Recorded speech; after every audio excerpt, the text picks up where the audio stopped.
When using Visual Studio Code to work on a project and you want to open a folder, so we'll go to File, Open Folder, and we'll select the folder that we wish to open.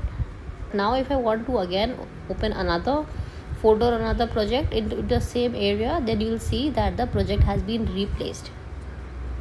So how can we open multiple folders into the same workspace or into the same window that we want to work? So for that, we'll select add folder to workspace, and then we'll select the folder that we want to add to the workspace and click add. So now if you see that we'll have two folders into the same workspace, that initially that was open and the new one that is being added right now.